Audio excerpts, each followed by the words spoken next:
Hi, welcome to episode 24 of Yarn Hellions. So happy to be here with you today, and we took a little holiday break, but we're back now.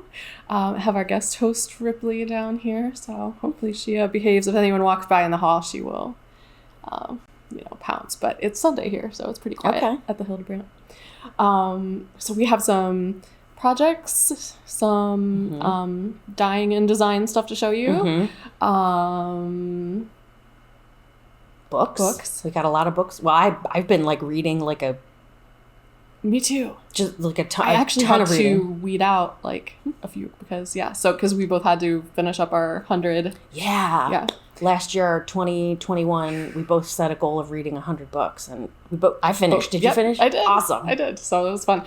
And then catching up just in general. So thanks for joining us. Yeah. And if you haven't, hit subscribe down below. That really helps us. And tell your friends. Please do. Yeah. We love your support and feedback too. I go back and reply to all the comments. So just I love to hear what people want to see and what you're thinking. And we just love you. And we're so happy you're here. So what's new? We haven't checked in a while. Well, I think you have the biggest news. I do. We got a doggy. Her name is Grandma Dade, and she's 250 years old. No, she's 12. She's a 12-year-old Boston Terrier French Bulldog mix that we got from the Midwest Boston Terrier Rescue. We've only had her a week, so we're just still settling in, but so far she seems to be having a hard time, relaxing. She's kind of restless, but she hasn't eaten the cats. Plus? Yes, always good. She hasn't mauled Phyllis. So yeah, we're doing good. It was really exciting to go get a new doggy who's not new. She's old. She's been around the block. She needs a nice home. Yeah, so we're gonna give her golden years, her retirement. I'll flash a picture for you. And then if you follow me on Instagram, I've been in your stories a lot. So she's cute. Yeah. She took a nap with the cats yesterday. That was really cute. They shared a sunbeam. Did the cat come up and snuggle with her, or did she go up and snuggle with the cat? The cat just sort of first the cat was on the arm of the chair, and then the cat was on the edge of the chair, and then the cat was slowly getting closer and closer, just inching closer, and Dottie just didn't care at all. So that was, it was really good. We're having a little trouble with resource guarding. She's really, really obsessed with squeaky toys. So we have to limit contact on those. But we'll introduce them slowly and see. And yeah. So I've been a nervous wreck. My husband's why are you so worried about this dog? She's 12 years old. She's geriatric. Oh, and she's blind. So she's no threat at all. She's not done a single thing that is bad. And yet I'm every night I'm going to bed crying and whatever. And so my husband Devin's what is your problem? And I figured it out because we've introduced dogs before. Yeah. It's always stressful, but never like this. And so I realized that the pandemic, before the pandemic, my anxiety baseline was down here. Now with the pandemic and the political climate, baseline is up here. So when I get stressed, my anxiety goes way up here. Yeah. So yeah, it's been rough, but we're doing okay. Everybody's fine except me, really. So it was nice to come here and have it do an episode and take a break for a little bit. So, but we're slowly all getting more comfortable with each other, and it'll be good. When it's good, it's going to be good. Mm-hmm. I'm looking forward to it. That's great. Yeah. Was that the news you meant? Because I also had a different news. You do have different news. Let's do different news. Christine's news. My nibbling came. Oh Yay! My gosh. My nibbling came. His name is James, and he's so little. Oh my God. He was 5 pounds, 14 ounces because he came 2 weeks early. And he was we woke up to a text message like, oh, there was like some complications that expedited the process. So surprise, he's here. So my sister-in-law had to have an emergency C-section, and it was actually pretty scary. But he's fine. He's here. Devin and I went down to meet him. They live in Columbus, my brother and his wife, a couple weeks ago, and we got to hold him. And oh my God, it's just the best. If you haven't held a newborn, find one to hold, because it's just the most wonderful thing. So, and I finished my blanket. I can't remember when we did an episode. I saw it laid out on the floor. Yeah. It was after that episode. Yeah. Okay. Yeah. So I finished it. So that's like, he's been using it in his nursery, and yeah. But newborns are boring. So like, there's not a whole lot, like I don't have, he doesn't do tricks yet or anything. No stories to share about. No, just that he's beautiful and perfect, and I love him so much. So that's all. New dog, new nibbling. Oh, by the way, if you don't know what a nibbling is, I've been saying that. It's nibbling is a gender neutral term for a niece or nephew. So my nibbling. My other nibbling is due in a couple months too, at the end of April, but they don't know what they're having. So that's for real a nibbling, because they, we don't know the gender. And have you picked yarn out for that yet? I haven't. I've been so distracted with the dog. I haven't even have time. Thought about it yet. Yeah. What you got? Nothing anywhere near as exciting. I just wanted to talk a little bit about dyeing and about indie dyers. Mm-hmm. YarnCon Chicago was canceled, which was, I really wanted in this show. Of course, last year was canceled. This year is canceled. They just announced it, which would have been in April, and I'm so excited to go.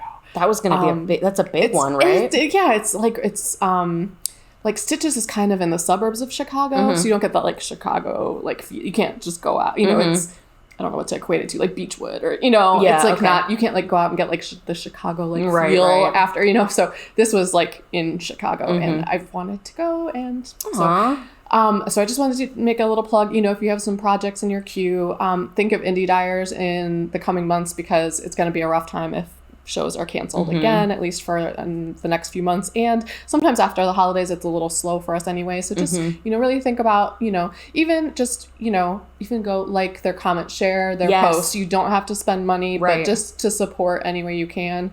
It's, it'd be really great for us. Super helpful. Because I have a feeling that's not the only one that's going to be canceled if things kind of are going on this same way.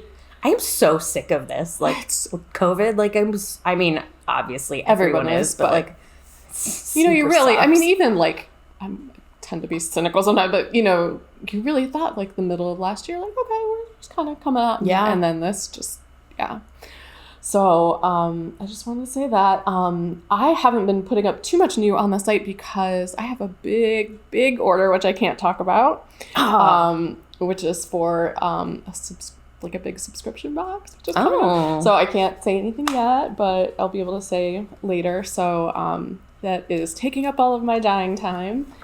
That's exciting though. It is. It's like, it's intimidating. Oh yeah, just check, make sure it's okay. Do you like coffee? You a big fan? Could be something else. Could be a chicken broth. Yes, let me sip on my iced chicken broth. So, and then really, I just I'm not like big on resolutions, but I really, when I get stressed or I tend to just eat out way too much. And then it's easy just downtown, just like, instead of waking up 20 more minutes early to pack a lunch, I'm going to get something. I'm really tired of everything, that's around that I can get for lunch. So I'm like, have been better and been, I'll cook on Sundays and then eat it throughout the week. I get home at 6:45, and by the time I feed the dogs, there's no cooking happening because I go to bed at 9. Right.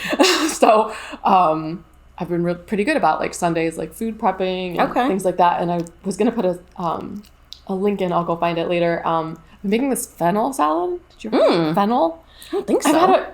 Excuse me. I've had it roasted, but you chop it up in a salad with celery and walnuts. It is so good. Weird. So I don't think I've ever had it's fennel. Really fresh tasting. They say it's anise flavored, but it's just a little bit of an unusual vegetable, but I really, really enjoy this salad. So I was going to add that.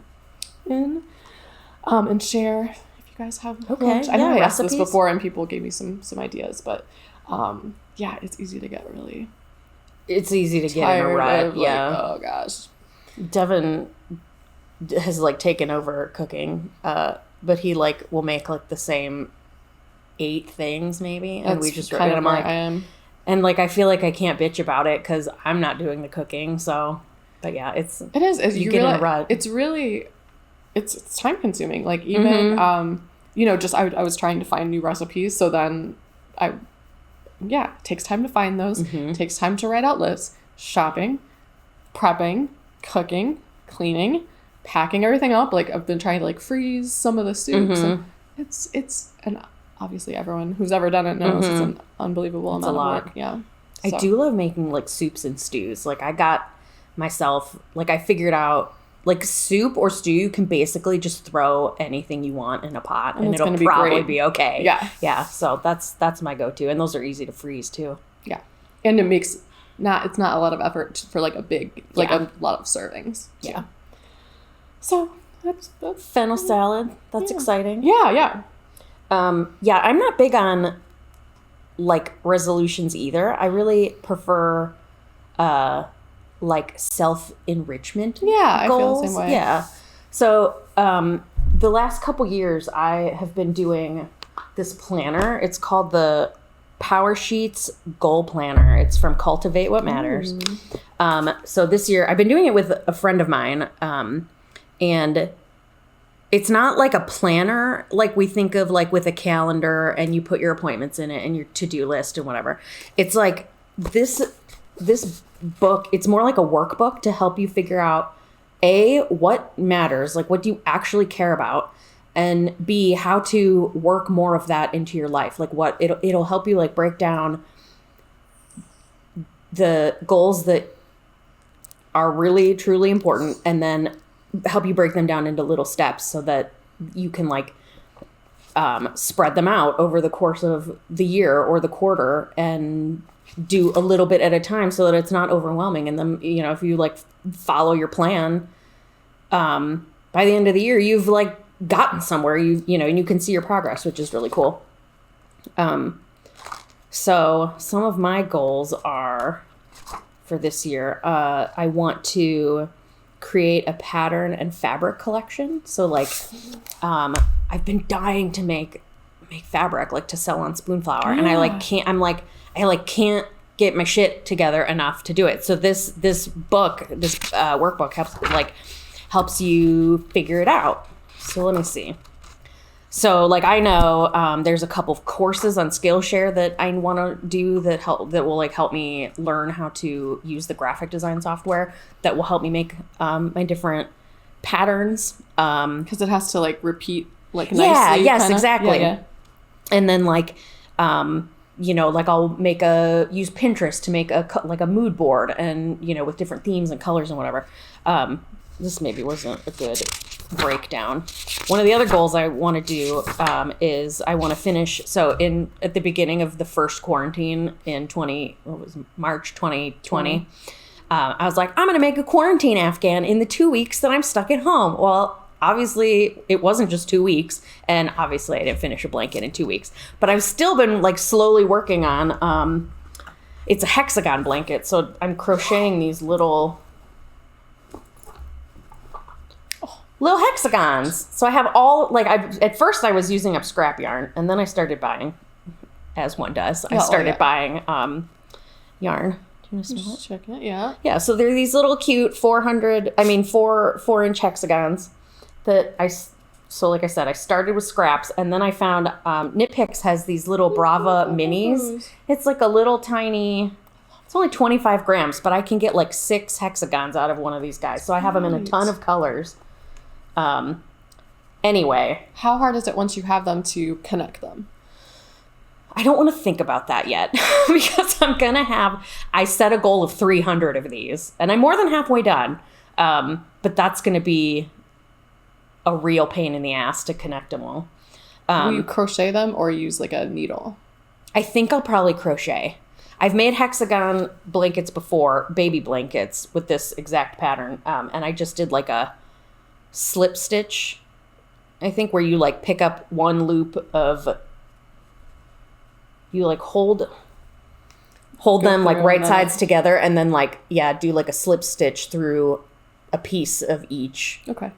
You know, and so like I'll make like big long strips and then crochet the long strips together. So yeah, that's a goal for one of my, that's like, I guess, a New Year's resolution, but like not really, because it's going to take the whole year. To work out. Yeah. So that's really nice. This book, like, do you get that? Is this every year, or is this the first year? I did 2019, I finished 2019. I bought the planner for 2020, but then like, went off the rails. It just, how can you plan when you don't, when you think you might die in a couple months? Like, it was, I mean, you know, that was crazy. So 2020 I didn't bother, but 2022 I'm on it. So I'll put a link if you guys want to do this with me. I think she probably gives discounts because we're into the new year. And I will tell you a secret. I haven't even finished. There's like all this prep work that you have to do that helps you stickers. Stickers that helps you figure out the stuff that's important to you.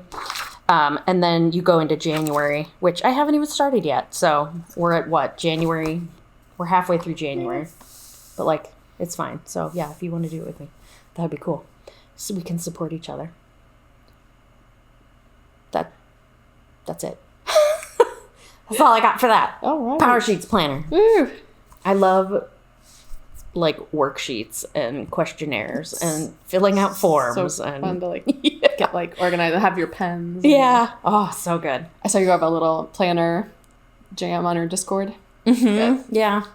Yeah, because I'm not the only one who's into planners. So there's like the channel, the planner jam channel on my Discord server is like people are sharing their planner layouts and like all their stickers and their washi tape and their cool pens and whatever. It's awesome. So I have a little present for you. Oh my god. It was supposed to be for Christmas, but like, it's okay. We these things happen. Oh, thank you. Oh, gonna have the smell checker here. Thanks. Oh my god. Ooh, I was really excited about it. Oh my gosh, look! I got shiny merch. Book Stitch Gauge. I got the sticker and the pin. Mm-hmm. Thank you. Mm-hmm, you're welcome. And it's the sparkle pin. Yeah, right? It's so nice. Glitter. I'll take it out of here to see it. Okay. Let's see. Oh, it's sparkly. Thank you. You're welcome. I'll tell you guys about my shop update in a little bit, but I like went crazy making a bunch of stuff with this skein coats. I need these. Oh my god, I love them. I'm always looking for these. Yeah. And like with projects with multiple skeins, they just like yes. Right, I don't finish stuff like super quick, so by the time like they're like a mangled mess. These are so cute. Skein coats never come unraveled again. I've been using those. I think I talked about them in another episode. Yeah. But yeah, I love those so much that I bought myself a bunch. I'm like, I have to get Sarah some. PreciousKnitsShop.com, which we'll put down below too. But so super cute. Thank you. You're welcome. They're like so soft. Those are my favorite ones that I've used a bunch of different kinds, but those are my favorite. They're stretchy. So cute. Thank you. And just make sure that's okay, boss. And oh my gosh, shut up! Shut up! This is the cutest thing ever. Oh, is that a riot or what? Where did you get that? Fugly Barbie on Etsy. Fugly Barbie. Fugly Barbie. It is like perfect. Isn't that funny? Oh my gosh! I thought of you as soon as I saw it. Thank you. Yes, you're welcome. This is amazing. I like to show off that I like romance novels anytime I can because it's such a divisive thing. You're like, oh, you read trash? I know. You read smut? You can't. Yes, read I do. Real literature. Right. Nope, I can't. This is awesome. Thank you so much. Yeah, you're welcome. And I have you and for Grandma Dade. Oh my gosh. So, I went to the bazaar. I think it's the Cleveland Bazaar now. Okay, yeah. At 78th Street and got you a little something from a certain someone we both knew. From Diamond. Yes. Oh, yay. Isn't that a pretty color? Yes. Oh my God, the colorway is Hoang. That's adorable. Yeah. Because her logo is Chester, the goose, the porch goose. Wow, that's pretty. It's so cute. Oh my God, So what am I going to make? It was so nice to go it? to like a regular craft show and see an indie dyer. Yeah, so we knew she was gonna be there, but yeah, that was. Oh, I missed that. I was supposed to go and I missed it because that day we had adopted a different dog, and then the next day we had to give the dog back because that was not. What happens? It was not good. Yeah, I really wanted to meet her. I actually, what's today? Tomorrow I have a meeting with her. We're going to Zoom and do a collaboration this spring or summer, do something Fantastic. Cool. Yeah. So this is from... Nice to see Kelly. Yeah, Kelly from Diamond Yarn. She's a local Ohio dyer. I think we've probably talked about her before. At least twice. Yeah. Because we were talking about the Melon Fest I bought from her, the last one. Oh my God, these are so pretty. Thank you, Sarah. And... Miss Dottie. And definitely... All right, you can test them out. May I invade your personal space for some treats? Quality control inspector.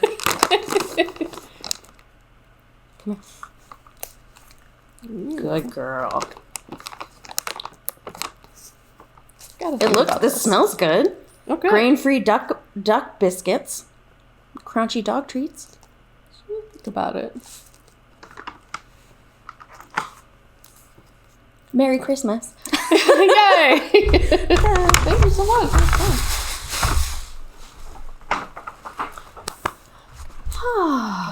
So fun. So I see that you have yarn. I have yarn that you've been dyeing. I would love to see it. Yeah. So, I did. Is it too big for you? Well, I wanted to talk first about my subscription boxes for yarn shops. Oh yeah, okay. I got some feedback from some. I was doing the larger box just kind of during the pandemic, just so that I was showing. Kind of last year, I would show there was 4 different colors in a box, and kind of, it was just to put in smaller orders. But sorry. Yeah. Do you need me to break it up in little pieces for you? It's okay. She just does too much. Anyway, I kind of adjusted them for this year. I just went down. Shops are kind of able to put in bigger orders now. So I just went back to a 6-pack, and I was doing a 6-pack before of fingering weight, but they said, a lot of shops said they had a lot of fingering weight right now, and people were looking more for DK. Okay. So I'm doing the box of 6-pack is DK weight. Cool. So if you would like your local yarn shop to carry it, just mention it to them. It's on my site. I'll put the link below. It's called Club Yarnton. So I'm sending out my February ones pretty soon. Sorry, she's making a huge mess. She chews really funny too. I hope that they can see. Because it's pretty fun. Yes, she does sideways, oh, that went away. Not a dainty eater, especially. That's okay. Are you food aggressive? Are you going to bite me? At least. Oh, no. Okay. Oh, my gosh. Sorry. Please continue. Oh, my gosh, no. So then I have 2, and then I'm working on doing a subscription box just for customers, but haven't gotten there yet. Oh, my gosh. Oh, she's going to get that extra. She wants to go get that piece. Get it, girl. So I have some that are on my site right now to share. This is Euclid Sparkle Sock, and this is Infamous. And this is when my brother died. And it's kind of deep blues, grays, a little bit of gold. Mustard. Yeah, yeah. So, and sometimes the sparkles come up and sometimes they don't. I did a virtual a few weeks ago, last week. And it was funny, my camera was picking up the sparkles, this is unusual. But I was talking a little bit on there. I tend to dye like pastels and bright colors, and he sometimes goes for more kind of deep colors, which is nice because it rounds out the whole. Yeah, that reminds me of like a landscape photo of like Yellowstone or like Glacier National Park, where it's like picking up all those like the greens and the blues and the gold. That's really pretty. Oh. Okay, come on. Oh, almost didn't make it. And then I've got Watts 25th Merino Cashmere Nylon DK weight, and then this one is Fling. So this is super bright colors, pinks, oranges, reds, and then some blue running through it. Pretty. Yeah. That's like one of my favorite yarn bases of all time. It's great. It's I'm never really going good. to stop carrying Yeah, it. that's awesome. So this is what I switched the monthly boxes for yarn shops. Oh, cool. To, just okay. Because I don't know if it's Stitch and Skein. And Marion, I think she had said, oh, that's great because like a lot of newer, fingering isn't great for a lot of new, knitters. So I've been finding myself gravitating more towards DK lately too, just because like it's faster. Yeah, I love. There's nothing like a nice fingering weight or sock yarn, but yeah, DK. It's squishier, it's faster, bigger needles. Like fast is good. So the duck treats are a go. Duck treats are approved. Yeah, so that was my yarn. Okay. And then tell me about you. Is your shop update was live? Yes, my shop days ago? Thursday. Yeah, last ago? week. Yeah. I had so much. Oh no, it's not. This isn't. It could be. Just check it. So I had a bunch of like just fun stuff. Lots of new stickers, new pins, some new stitch markers. What do we have? And my whole website is new. I took December off so that I could build my new website. I went with Square, and I really like it so far. It's been really, the transition has been really easy, which I originally was going to do Shopify, which is what you have, and they have like so many features. It was just like too much for me. I was totally overwhelmed. Able to do it myself. I had somebody do it. Because it's a lot. I would love to switch to that one day, but for right now, Square, it's fine. It's good enough that and we figured out how to like if I go to a show or something and somebody wants to buy something in person, I can sell stuff on my phone, which is cool.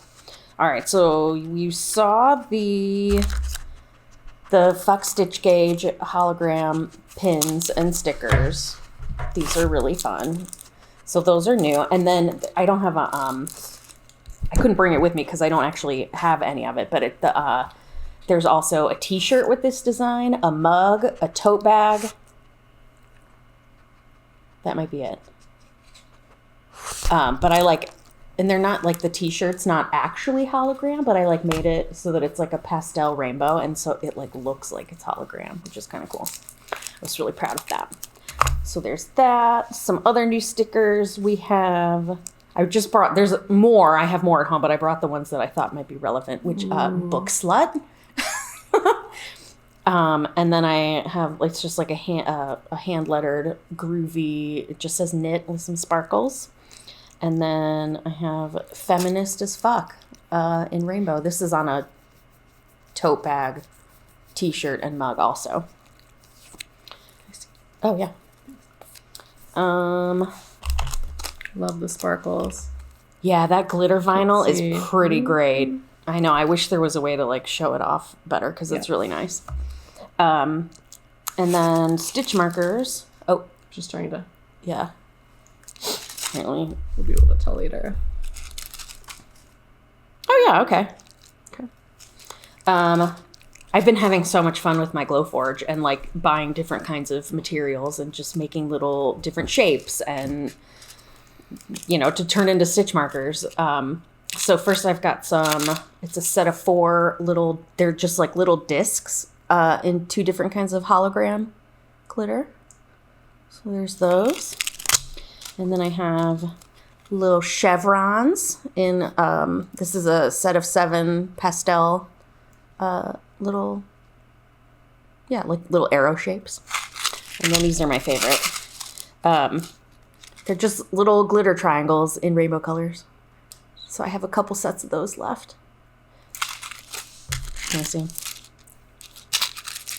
And then, so for the Patreon Flare Club, I have so for the first quarter of 2022, we're going for the theme of sea creatures. And so everybody voted on their favorite sea creatures. And the January flare I have in my hands. The design is a hangry shark, and it's pink, which just tickles me to death. So here's the sticker, the hangry shark sticker, and the hangry shark pin. So those will be available if you're subscribed to a Patreon tier anytime in January. And then I just got the sticker for February too, which is this antisocial blowfish in purple. So yeah, it makes me laugh really hard. So this one will be, and if you're subscribed in February, this is what you'll get. This is the sticker. I don't have the pin yet. I probably won't have it until February. Do you have times of the day that you're more creative? Like if you're gonna like draw and do like prototypes for things, is it like morning or like afternoon, or do you have certain times where like your brain is like? Oh, that's a really good question. I don't know. Like sometimes I have like times of day where I know I can do certain things. I do know that my brain is fresher in the morning. Mm-hmm. So like if I have something, like if I've got to make a bunch of phone calls, or I have to, pack up orders, or I have to, like anything that is going to require like brain energy, I have to do it in the morning. Because like by mid-afternoon, like even if I'm not doing anything hard, I'm usually like spent brain-wise. Yeah. That's hard. But as like creatively, I don't know. I get into like these, so like I have ADHD, and so I will like occasionally fall into hyperfocus where I like can only think about one thing at a time. So like, I might get really inspired for drawing and then just draw exclusively for 3 days. And, not touch any of my other hobbies. And then maybe I won't draw for 2 weeks. Okay. So it just like I used to beat myself up about it. Like, oh, you're not knitting every day. Like, how can you call yourself a knitter? But like, it comes and goes. Rules, like your creativity flows. Like, I don't know, right now I'm in a creativity trough because I haven't knit, I haven't been drawing. Like, it just, I don't know. I just try to go with the flow and not beat myself up for not being super into it. And that's like December and January have been like really, I don't know if you felt the same way, but I was just like not feeling. No, I watched a lot of TV and movies. And yeah. I'd lay there and think normally I would be knitting now, but I'm not gonna. Yeah. I need like brain time. Yeah, it just, I don't know, something about like the deep winter makes me want to hibernate, and so I'll like go to, we'll get in bed like 7:30 maybe. I won't go to sleep then, but and I'll just like cuddle with the dogs and read for 2 hours and then go to bed, and then I'll maybe take a nap in the afternoon. Like, going to bed early is the best. I think that might lead nicely into our topic. It does. That we're not because out. So this is sort of we're going in a little bit of a different direction with this episode. We wanted to talk about drinking and alcohol, because Sarah and I are both sober, and we think that, well, I can't say we, but I think that we don't. Yeah, we don't. Nobody talks about this stuff. Like, I don't know. There's so much like shame and stigma around alcoholism and drug addiction and all of that stuff, like, and mental health, and I don't know. It's important to me that we talk about it. Like, let's look at it. So this episode is about dry January. And the reason that was a good transition is because when you don't drink anymore, you get to go to bed early because you're not out partying, and then you don't wake up with a hangover. And you have brain power to run a business, which I would not have years ago. Oh my God, are you kidding? Or have, a headache till the next day, till noon or 2. Or the day after. You ever have a 2-day hangover? Those are fun. Well, all right. So, yeah, we just wanted to talk about, like, when you think of, like, in society, when you think of, like, an alcoholic, you think of, like, the, sloppy, like, dirty, like, person who can't, like, they're just drinking all day long and they can't function. Don't have a job. They don't have a job. They're, like, getting DUI after DUI and, like, they've hit rock bottom, right? But I think that there are many types. There are many types of problem drinking, I guess, like, without being this is so hard because it's, like, hard to talk about it. Like, I want to be sensitive with the words that I'm using because it's important. But, like, the stereotype isn't always what an alcoholic looks like. I am an alcoholic, former alcoholic. Do you identify with the term? I do. Okay. I don't think I used to, but I do now that I can look back. Mm-hmm. But at the time, I was fine. Oh, for sure. Yeah. I don't have a problem. I can control my drinking. Yeah. And it was many times before I was successful. So. Okay. Do you want to talk about it? Yeah. Okay.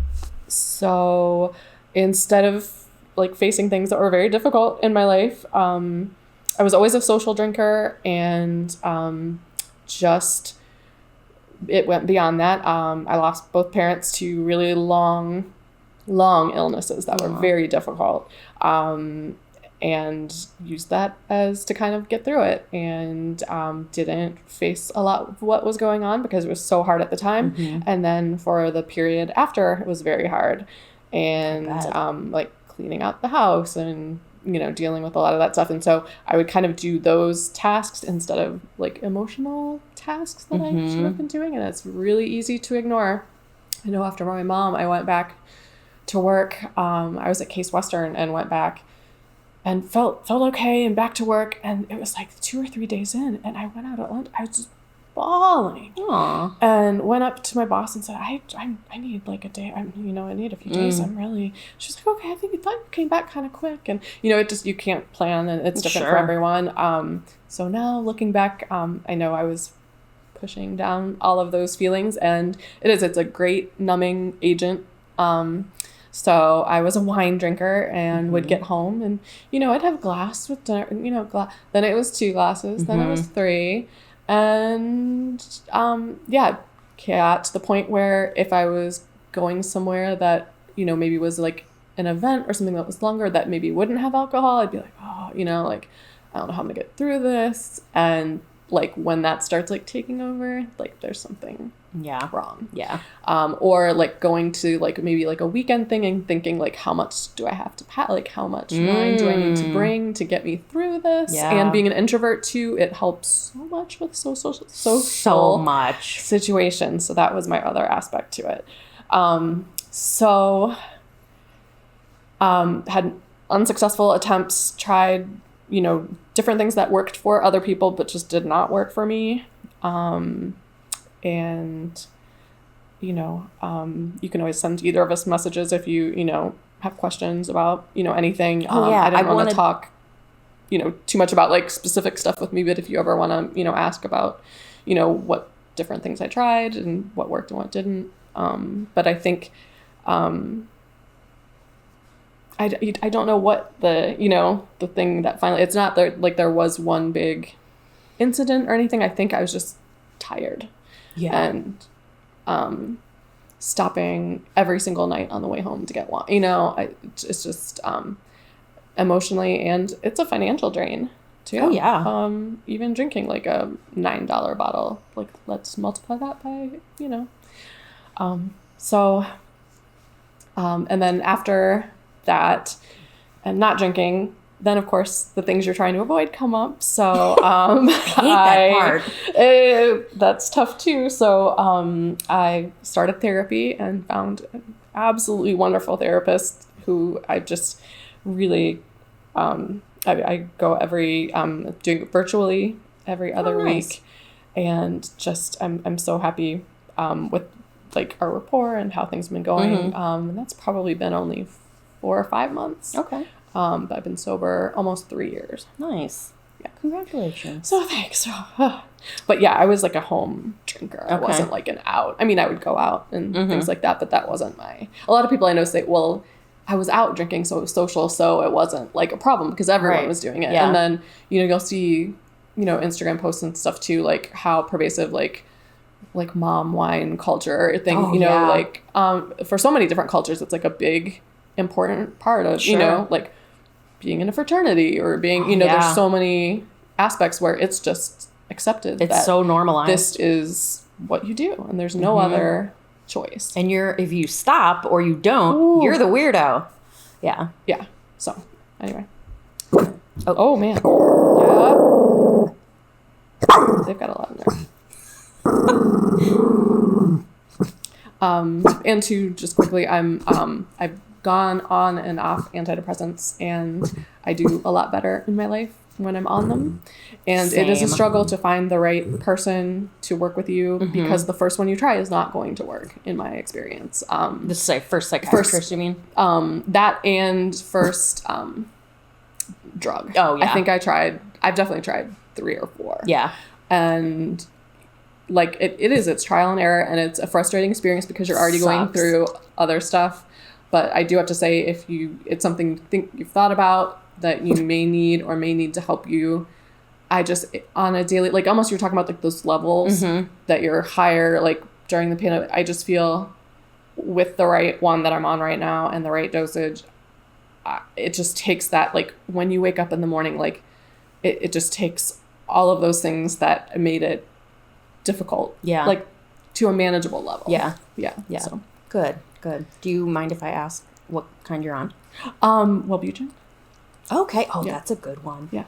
I tried that one, and we couldn't find one that it gave me headaches, so I couldn't stay on that one. But when I was on it, even though I had a headache, I liked how it made me feel because it like that one I think works. It helps anxiety too. Yeah. Okay. Yeah. So you said you were a home drinker. I was a party drinker. I used alcohol to like numb my feelings of social anxiety and like the introversion. I felt like when I would have a couple beers or a couple shots or both, I'd loosen up. I'd be way more fun. And I grew up in a family that like that's what we did. Like if you had a party, like any kind of special occasion, didn't matter what it was, like we'd all be drinking and like everybody would be drinking. And I found that I couldn't have just 1 or 2 or 3 beers. Like I had to have 8 or and then some shots on top. Like I wanted to get, like I couldn't stop myself once I got started. So I would frequently have blackouts and I would frequently have 2-day hangovers and I would do stupid shit. Like I frequently drove drunk. I don't know how I never got busted. I never hurt anybody. I never got in an accident, but I did it enough that I really should have been punished, I guess, for it. I mean, I have a lot of shame admitting that, but I mean, that's where I was. But it was so normal. Like I said, I grew up with, my parents not partying exactly, but drinking at parties, and they would then drive home after having several beers. And so in my head, I'm like, oh, this is totally normal. But one of the last times I drank, I blacked out, and the next morning I woke up with a sprained wrist, and I didn't know how it happened. I couldn't remember, and so I went to urgent care. I wore my waterproof mascara just in case I cry. So I went to urgent care, and the doctor's like, oh, like, what happened? I'm like, I don't know. I was like at a party. I was drinking. And he's like, oh, have you had any other alcohol related injuries? And I was like, fuck, probably. I mean, I don't, you know. But that, like, him saying that to me was just like, oh my God, this is an alcohol related injury? Like, this, what? Like, that's crazy. So that, like, really shook me up. And so I started thinking, like, okay, maybe I'm not handling things like exactly like in the best way that I could. And I had been in therapy for a while at that point, because I had a close family member attempt suicide. And after that, we, like, the whole family, we got into therapy, and, you know, so I'd been thinking for a while that I was, I'm just like, I don't like drinking anymore. Like, I don't like how I feel. I don't like what it does to me. Like, this sucks. I just want to, I don't know. I was thinking about stopping. And so I sort of ended up quitting kind of by accident. I never set out like, oh, I'm going to quit drinking. What I did was, like, I went to a Halloween party, and I was like, I'm going to practice not drinking at this party. Like, let me see how it feels. What does it feel like to go to a party and not have any alcohol? Like, can I dance still? Can I still have, like, will I talk to people? Can I still have fun? Like, what would that even feel like? Because I had no idea. I'd never done it before. Yeah. So the Halloween party was fine. I didn't die. I had my knitting. I was okay. Devin was with me, my support group. Like, it was a fun party. And the next day? I didn't have a hangover. It was great. So then I just, like, kept trying. I think it was a Halloween party. And then I remember my last drink, because I didn't stop drinking at that point. My last drink was November 7th of 2013, and it was a Christmas ale, the Great Lakes Christmas ale with the sugared rim. Oh, so good. But after that, I was just like, okay, like, I survived this party. I guess I don't really need this anymore. So I just kept practicing not drinking. And then, like, one day I woke up and a year and a half had gone by and I hadn't had a drink. And I was like, oh, okay, I guess, like, I'm doing this. And so now I'm 8 years in, and I still keep practicing. Like, we've had this new dog in our house, and I've been super anxious about it. And boy, man, I would just love to just chill out. Picture. Yeah, have like a grown-up hot cocoa with like some Baileys in it. Oh man, And I do the same thing. And yeah. I know, I may have one that first night, and it may just be great, and the next day, I'll kind of be back to it. And that's just the personality type I am. Same. Yeah. I don't do things by halves. And the same thing with me. Right at first, I kind of had a few failed attempts, but I almost want to say, like, would like negotiate with myself. Well, I could have I had like would try like weird rules, and they never work. They do not work. No. Once you're at a certain point, you could go out. Oh, I'm gonna have 3, or it doesn't. None of it works. And you just have to figure that out for yourself, and no one can make you stop. You just have to decide that it's time, and there's a lot of people who've gone through it, and people who can help, and it's not just AA. Like, no, that's a great resource for the right kind of person. That program has helped a lot of people. That was not for me. Me either. I never went to AA, but I'd been to Al-Anon, which is like this sibling company or program for like families of alcoholics and friends. But I don't like it. That didn't work for me either. So there are other resources. There's therapy, for one. If you go to psychologytoday.com, Psychology Today is it's a psychology magazine, but they have a really good like therapist finding directory so that you can sort, you can like, okay, here's my location. I'm looking for a therapist who is female and specializes in, addiction services and LGBTQ issues, and takes Cigna insurance. So you can like filter out by, the different issues that you might be dealing with. Mm-hmm. So that's psychologytoday.com. You can find a therapist there. A lot of workplaces have ease. Ease is what we have, which is like they'll refer you to like the right type of help for whatever your problem is, financial or. Oh, okay, that's nice. Yeah, sorry if that's what it was. I can't think of what it's called, but like where like a lot of workplaces have included in their benefits like the first 3 visits with a mental health professional are covered by the employer, and then the insurance starts kicking in. That's if you have insurance. Kind of similar, yeah. EAP, I think it's called, Employee Assistance Program. There's tons of books. So I haven't read this one, but a friend of mine who is also sober told me about it, and she said that it changed her freaking life. Just like it really clicked in her head. Like I said, I haven't read it, but it's The Naked Mind, Control Alcohol, Find Freedom, Discover Happiness, and Change Your Life. And it's by Annie Grace. I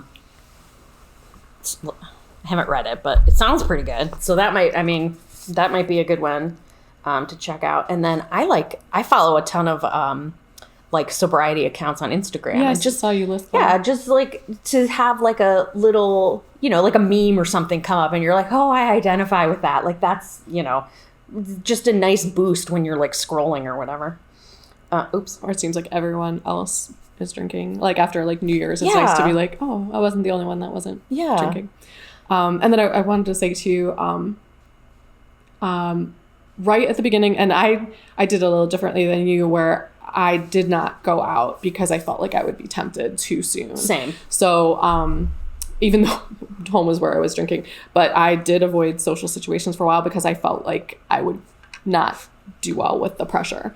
So I avoided things for a while, and then I would go and, maybe give myself, I'm going to go for an hour.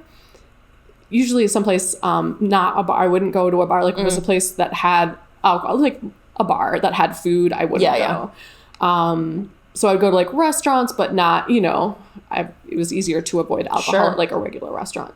Then, I just progressed from there. So then as I felt I was farther out from being like tempted, then I could go to a party that was at a bar and have wings, and have my go-to is I get like sparkling cranberry kind of with like a lime wedge. Feel like you're drinking, it's a little bit sweet, it's fun, and then you don't get people be like, why aren't you drinking? Yeah, right. Oh, God, so I hate that. It's the worst. So then it just built from there, and now I could go to 6 hours of people drinking and not care. And definitely you have the like, oh, I'd really like a glass of champagne like at a wedding, or but it's not worth the risk of going back. I wouldn't trade the life that I have now for any amount of alcohol. Like my life is so much better without alcohol 100%. Than I ever imagined it would ever be. It's like you said, like now you have energy to like run a small business and like participate in your hobbies. And like, I don't know, I've made so many new friends, like way more friends than I ever had when I was drinking. And the friends that I have now are like friends. They're not drinking buddies. Yeah. And you're more like present when you're around too.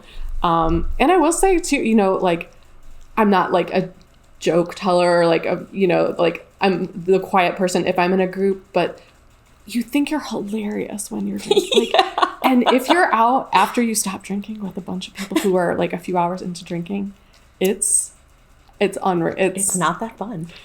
It's really like, yeah, you're like, oh shit, I used to be one of them. Be a drunk asshole, get myself into trouble, say stupid stuff. Yeah, right.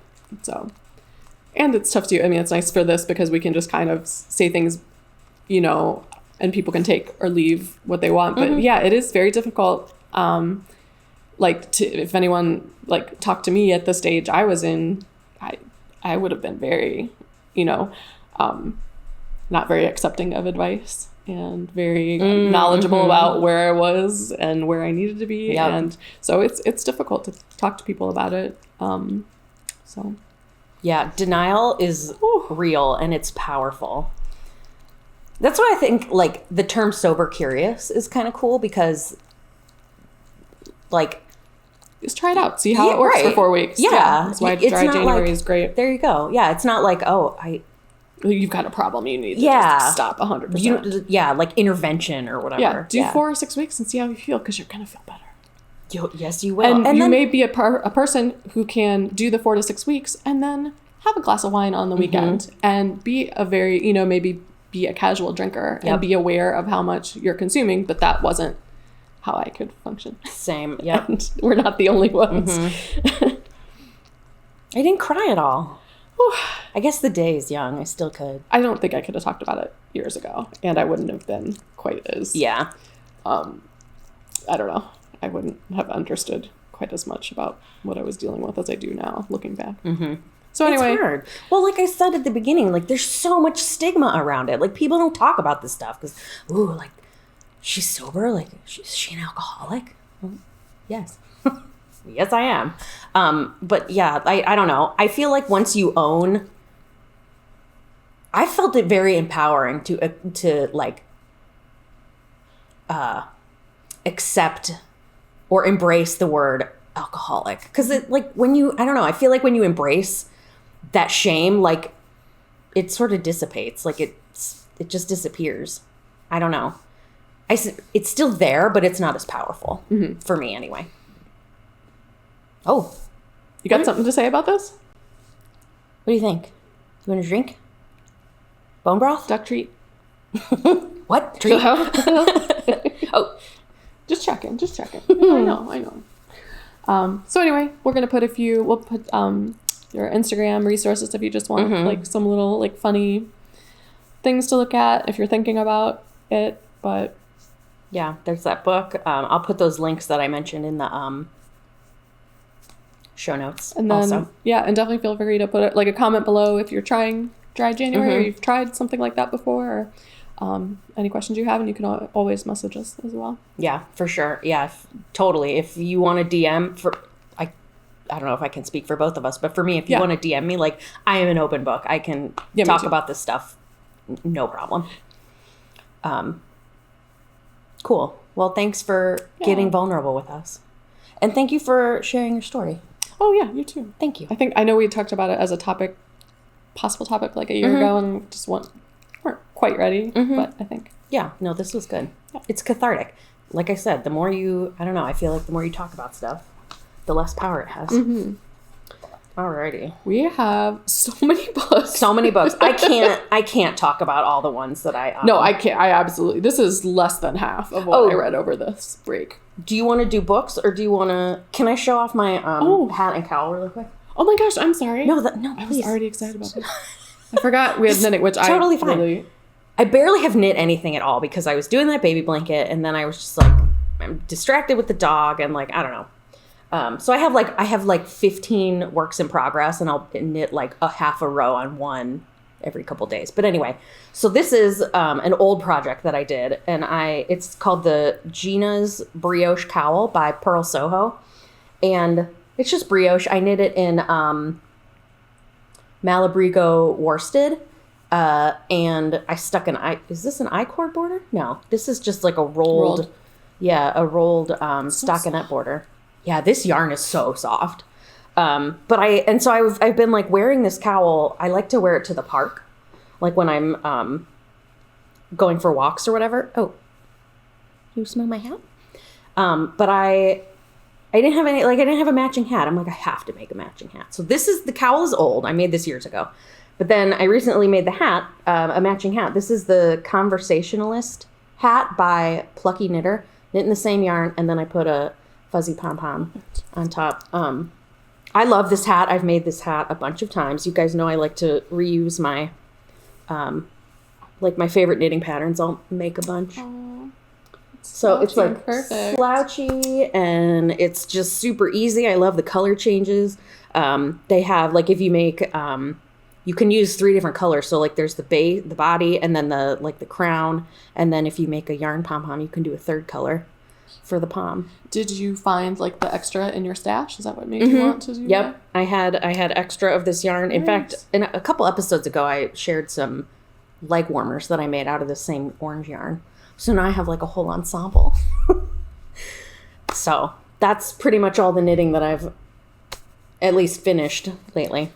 And I think I just need to like reevaluate some things. I didn't have. Oh, this is her warning shot. You're coming close. Get out of here.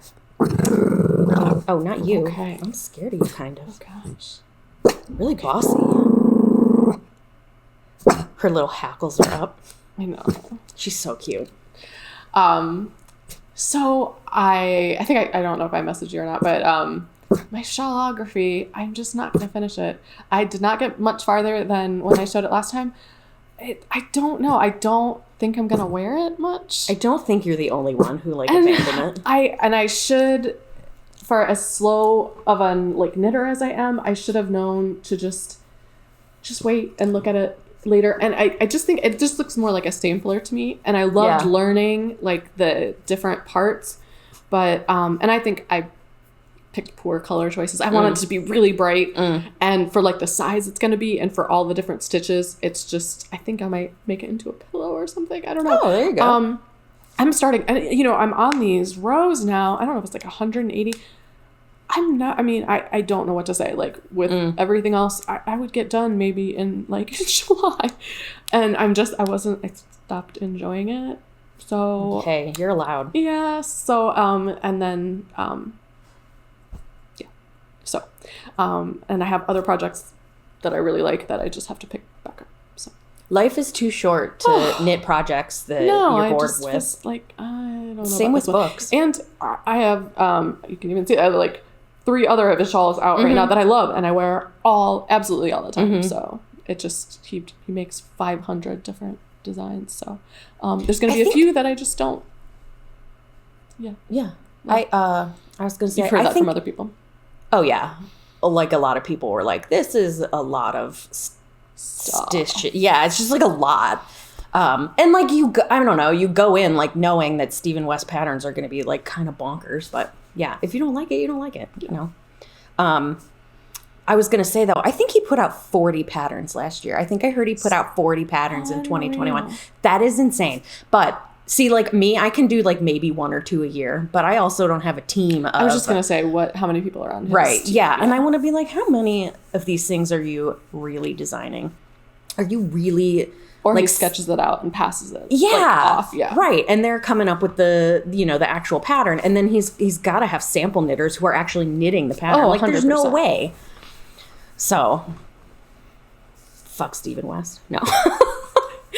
He is. He's just so prolific. He's very prolific. Yeah. I don't know.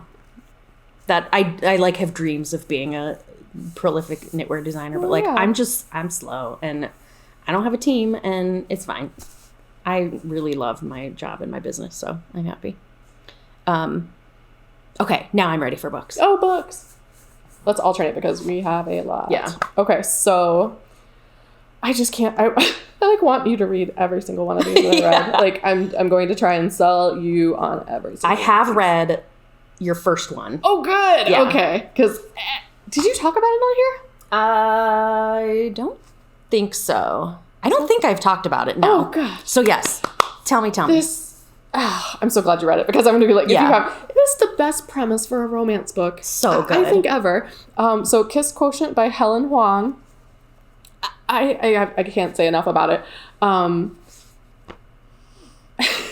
It's so good, you guys. Oh my God. She's a little socially awkward. She's like an engineer. Mm-hmm. Is she on the spectrum? She is on the spectrum, okay. Which comes up later. So it feels like she's gotten like bad feedback from like boyfriends and feels awkward on dates and like in bed. So hires an escort because she wants to get better at these things, because she wants to be in a relationship. Right. She's got like a crush on her boss or something, right? Or yeah. Or had tried something with the boss and the boss said something negative about her. And dick. It's just has really low self-esteem. Gets an escort who, of course, is the hottest thing anyone's ever seen. And sweet, and so she kind of explains and he doesn't understand. She's gorgeous, she's smart. He's like struggled with like helping his family out, and that's why he's escorting, helping like his mom out financially. So he sees her and can't believe that she thinks she needs help with anything because she's great. So I don't want to ruin too much. It's fantastic. So good. It's everything you want. Almost equate it to what's the one with the engineers from before where it was like fake dating that I read and then you read. Oh my gosh. Love Hypothesis. Oh, yes. So very quirky and cute like that. There is a great thing. You don't quite understand, and he doesn't understand either, like some of her, like interacting with people, like how, because they just kind of click right off the bat. He takes her home and his house is really loud. So his mom and grandma are like yelling over like music playing, and his sisters are running in and out of the kitchen, and it's so much overload for her that she kind of, she like snaps and like ends up saying something kind of rude and has a really, really bad time with it. So, and then, they kind of like work through that, and he didn't realize he was putting her in such a difficult spot, and they just work out everything. Yeah. 2 points I want to make about that book is that the writing is excellent. That's always important to me. The writing has to be really good. And the sexy parts are like really good, like hot, sexy stuff. And he's the family's other business is tailoring and dry cleaning. So she doesn't like when tags rub on her. So he like makes her clothes and like alters her clothes. It's so cute. It's just, there's nothing wrong with so this book. Good. Yeah, no. I very rarely like buy hard copy books because I read so prolifically. I'd go bankrupt if I tried to. But every once in a while, a book is so good that I'm like, I have to own that in my home. And The Kiss Quotient is one of those that I own. Have you read the other ones? Because I haven't. They're on my list. They're on my list too. Oh my gosh. So, yes. So good.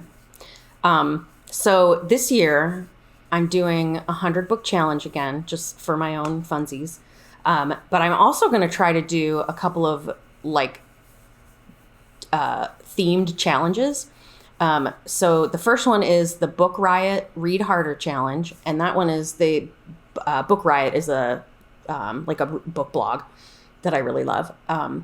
The challenge is like 24 different prompts with things. I should have pulled it up, but it's things like read a sci-fi or fantasy adventure book written by a BIPOC author, or read of an autobiography of an author that you love. Read a travel memoir set in a country that is not your own. Things like that. So it just sort of like opens your... Yeah, it like gives you, and then, and then the blog will give you different recommendations for books that would fit this category. And you can obviously sub in your own. I've tried to do it for like 5 years or something, and I've never completed it. But this year, I'm going to do the Read Harder Challenge. And I'm actually already like 13% done. So that's 24. The Book Riot one is 24 prompts. And then I found one, the Pop Sugar Reading Challenge is similar. I think that one's 40 prompts, though. Ooh. Or it's like 40, and then there's a bunch of bonus prompts. That one I might not complete, but I kind of like having the prompts anyway, because it just helps you, like, you're like, oh God, I don't know what I want to read. Like, what am I in the mood for? And, then I just default to like one of the authors or series that I've read a bunch of times. And, I'm just reading, like I feel like my reading gets stale. But like with these challenges, you've got these prompts. And so it just sort of helps you find a bunch of new books and like get out of your reading comfort zone. And so I'm doing that too.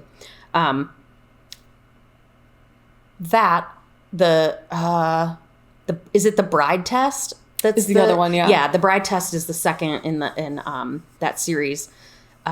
that one I think I'm going to use for, I don't remember exactly what the prompt is, but I think it's something along the lines of read a book by a BIPOC author that's about joy and not trauma. So I think I'm going to use the bride test. We should coordinate our reading if we can. And then we can both talk about it. Read about it at the same time. Okay, so oh my God, how do I even pick all the books that I've been reading? So, you know how, like, you ever feel like reading is like a roller coaster? Like, sometimes you'll be like reading all this awesome stuff, and then sometimes you're like in a slump. I'm currently in the top of a hill. Like, everything I've picked up has been really good. Have you read Circe by Madeline Miller? No, but I read the other one.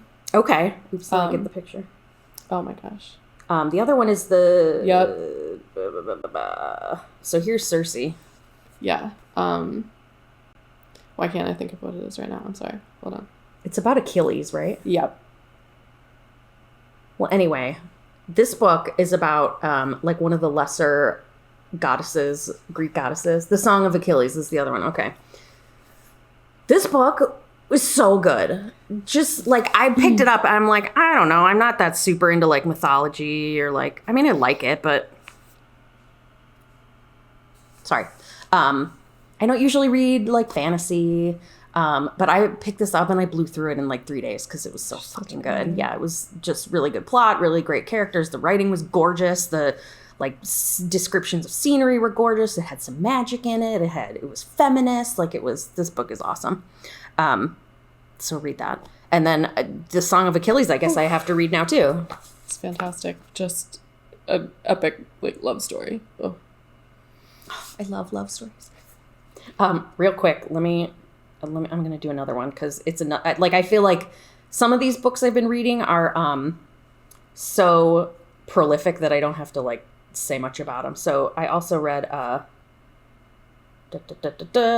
Shadow and Bone by Leigh Bardugo. I don't know, maybe you've heard of it. This was also really good. And again, totally something I never would have picked up unless like all my friends in my Discord server were not like, you need to read this book. So it's a fantasy. I think it's YA.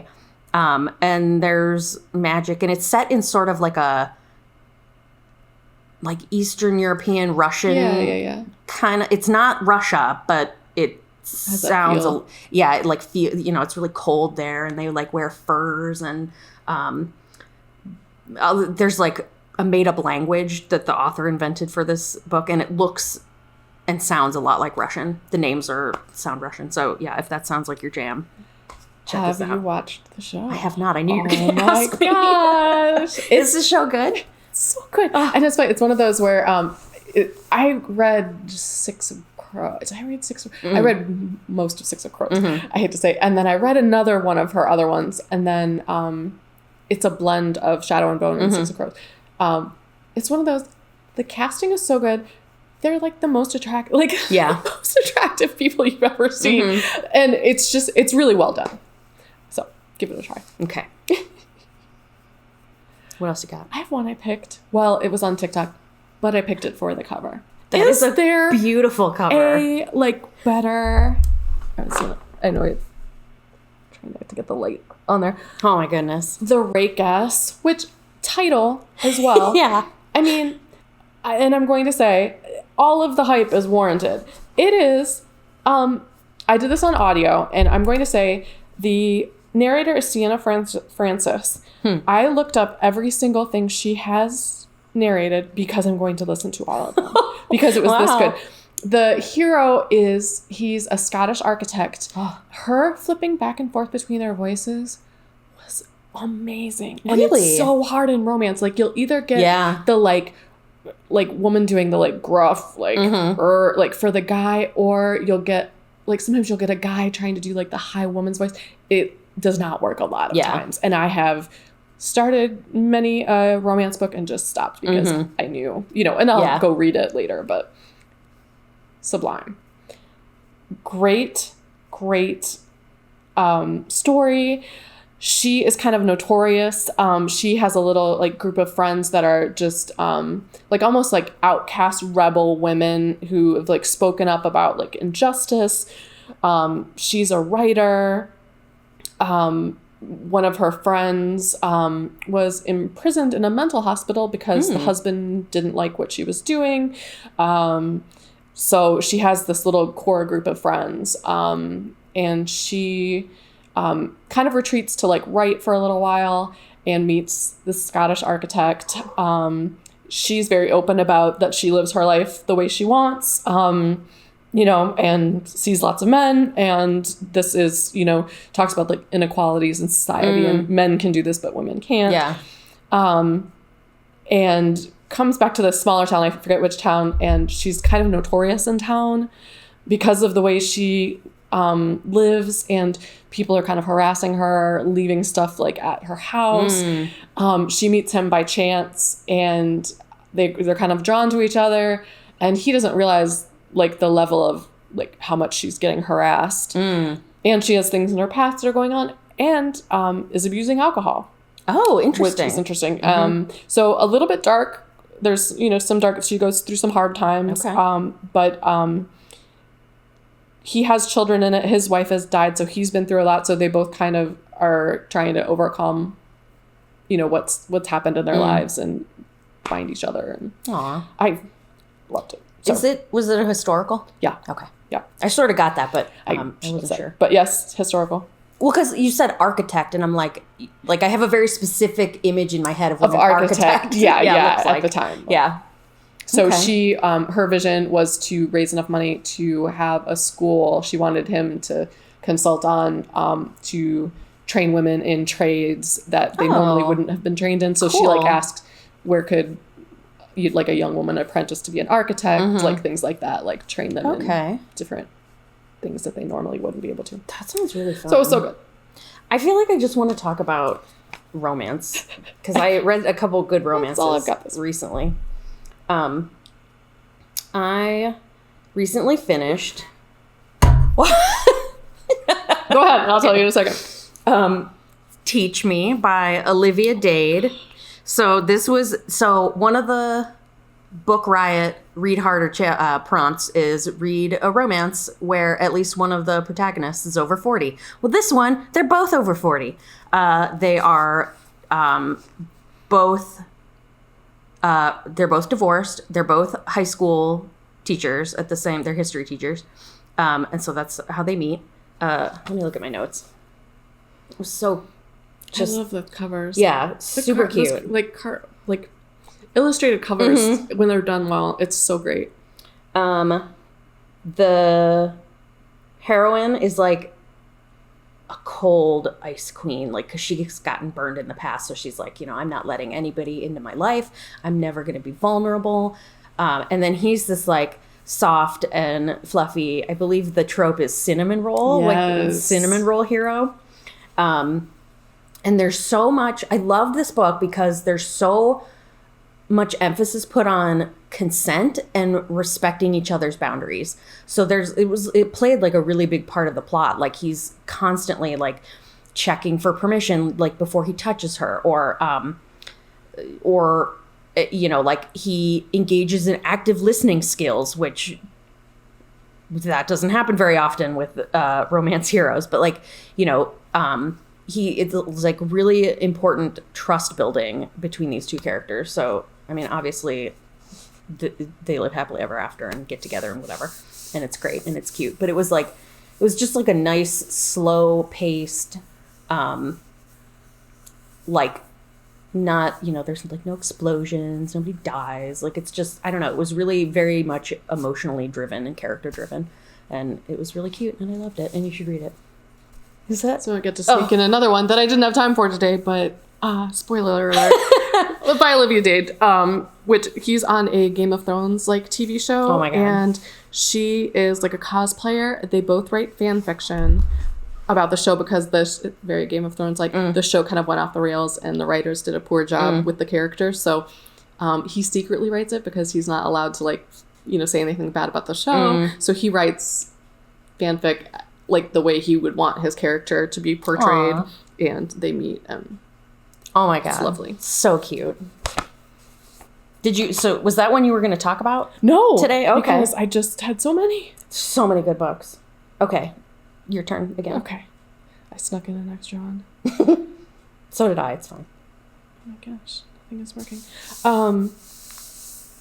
Emily Henry, who I've never read, and I read 2 of hers in a few weeks. These are both audio too, and great audio adaptation. Beach read, and then I read People We Meet on Vacation because Goodreads picked it as their best romance of the, or Goodreads readers picked it as their best romance of the year. And I had just finished this, so I was like, I need to read both. Beach read, they're both just charming stories. She inherits a beach house from her father, and there was a complicated thing going on. So she's there, has writer's block, having trouble dealing with the death of her father and some other things that came to light. In this little, I think it's Michigan, like in a little Michigan, like beach town, like quirky beach town. And next door is a guy who's also an author, but his first novel was super successful, and they went to college together, and she always felt like he looked down on her, and he kind of judged her, and she was never good enough, and he's hot, right? Hot, of course. You know, all this miscommunication, and she wrote romances and feels that he looked down upon her because he was a literary writer. Oh, wow. And always felt judged. So they kind of have these interactions. There's like one little bookstore in town. So they kind of like had to meet for these little events there and had to talk. And finally, after a lot of bickering, challenge each other. He has to write something that has a happy ending. And she's going to write something that's a little more off of her beaten path too, to like see how it goes. So, oh my God, I want to read that so bad. That sounds so cute. It's just great. And then People We Meet on Vacation. I liked Beatrice a little more than People We Meet on Vacation. This was cute too. This was best friends who had been best friends since college, and she was a travel writer and never had been together, had always been with other people.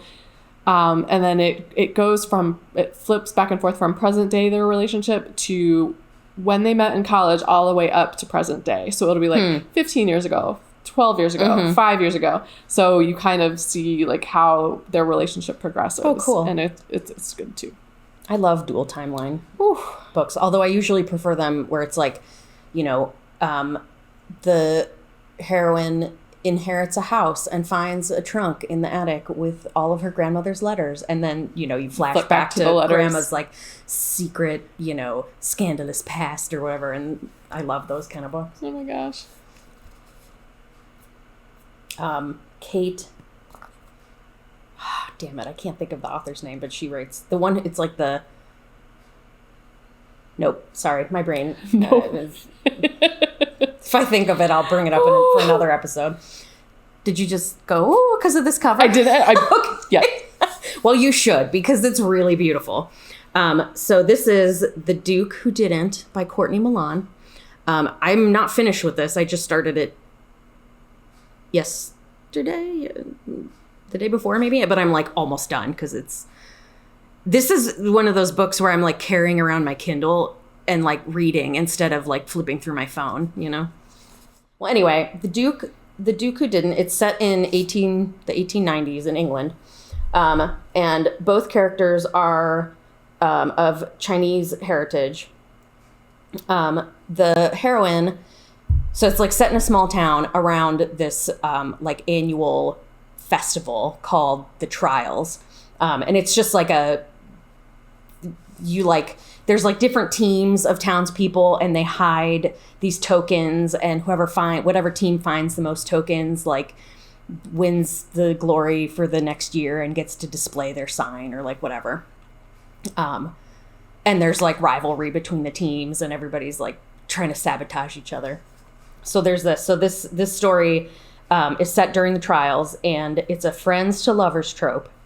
The heroine is like a super perfectionist, really like detail obsessed. She's like a list maker. She carries around her clipboard. And she's like very, like her day is like very scheduled, and she's very like precise in her tasks and whatever. And then the hero is this like goofy, funny, like he's kind of immature. Like she's always telling him to like be serious and whatever. So they were like friends in childhood, and then he comes back for the trials secretly because he's gonna try to get her to marry him, but he's a duke and he didn't tell anybody that. So he like owns this property, and now so he's like one of his best friends that he's been in love with since he was a teenager. Like he wants her to marry him, but he's trying to, like, he's got to figure out how to tell her, oh hey, I'm a duke, I own all your property and this whole town. So there's some complications there. It's very cute, and there's a lot of talk about food. Both of the characters, they're, like I said, they're of Chinese heritage, and so there's like the heroine's dad is a cook. He's a chef, and so he like makes this special like Chinese sauce that they're trying to sell to the townspeople and like make their big break or whatever. And so there's like all this beautiful descriptions of delicious Chinese food, and it's just like my mouth is watering just thinking about it. So very cute. Oh, I want to mention too. Do you have another book? I do. Okay, but never mind. Do you want to go? No, okay. It's for the end. Okay. I've got one more, and this is from Fated Mates podcast with Sarah McLean and her friend it's about romance books, and they interview romance authors. And this one just cracked me up. They've talked about it multiple times, and they like cinnamon roll. They've coined the phrase danger bang, which just made me laugh so hard. Pretty much you're like stuck and like people are chasing you. So why not? You might not be alive tomorrow. What else are you gonna do? I'll try romantic suspense, and it's either too suspenseful or too like, oh, these people are dying, and I sometimes I've tried like some of the Steel Team, and it just doesn't work. So if you have somebody, like, tell me, but this was the right balance for me. Okay. So Whiteout by Adriana Anders, set in the wilderness, really remote, where they like fly you in. So there's research scientists, and then there's kind of like the staff that support the research scientists. So she is the chef at this location, and he's kind of an abrasive, keep to himself scientist. He's found something in the ice. Uh-oh. Things start to go wrong. She sees something she shouldn't have seen. There's people trying to snag what he found in the ice because it can be used as a biological weapon. Uh-oh. They evacuate everyone from here, except neither of them got on this transport, so they go on the run. They have to get to the next base, which is, of course, however far away, with only, like, I think they use a snowmobile till it dies. Then they're on foot. And and then they danger bang. You know, so they're like in this like really like set up like a tent. Like, how much is that really helping? You know, but it's fun. It's these guys are after them, so there's like the danger part. There's really a struggle. There's a lot about like, you know, the equipment you need to like get through this, like what happens to your body. Wow, you know, interesting. That reminds me of have you ever read Deception Point by Dan Brown? I must have, but I don't remember. It sounds like all of it. It sounds like the same plot but like without the danger banging. Where like literally I feel like I read all of his when they came out. But. Rachel travels to the Arctic and uncovers the unthinkable, evidence of scientific trickery, a bold deception that threatens to plunge the world into controversy. Like, it's the same thing. There's something in the ice. That's hilarious. Yeah, that's so funny. Oh, so that was my last. That sounds amazing. I could keep talking about it. Like, there's probably 8 more books that I want to tell you guys about, but I won't because I'm tired. I had one viewer thing that I was going to share, and I don't know if they wanted their name shared or not, but our anniversary giveaway that we sent out, she knit a hat with the yarn. So That was Good the job. custom bulky color. Cool. Yeah, Oh my it God, turned out that really pom-pom nice. is so cute. I know. Can we see? Yeah. Oh, yeah. Okay. So I just want to show that. Aw. All right, 2 things. Yeah. I am making the switch from Goodreads to the Storygraph. Have you heard of Storygraph? It's pretty great. Like, Goodreads is okay. Like, I've been using that for years, but it's so, like, it's clunky and it's old. They never make updates to it. It's connected to Amazon. Like, I don't know. There's ads all over it. So I'm trying out Storygraph, which is an independent app and website that is not associated with Amazon. So there's not a bunch of ads and stuff, which is great. And they have like all these different like really cool features. One of my favorites is tracking of you can track your reading challenges. So like the Book Riot Read Harder challenge, you can like connect the Storygraph to the Book Reads challenge, and then like, okay, you can mark like, okay, I'm going to use this book for this prompt and this book for this prompt and this. So then you can track your project that way. And they also have, you know how you go in like Goodreads and you're like, switch to this edition or whatever, like if you're trying to find an audio or digital or Kindle book or whatever, Storygraph has where you can filter by like, okay, only show me the editions that are audio, only show me the editions that are digital. So it's nice. It's just that little thing is just nicer. So I really like it so far. And you can have friends on there that you can follow and like share books with them. And you can do buddy reads, which I think is sort of, it's like where I haven't done it, but it sounds like it's when you read the book at the same time and you can like track each other's progress. So that's kind of fun. So that's that, Storygraph. I'll put the link.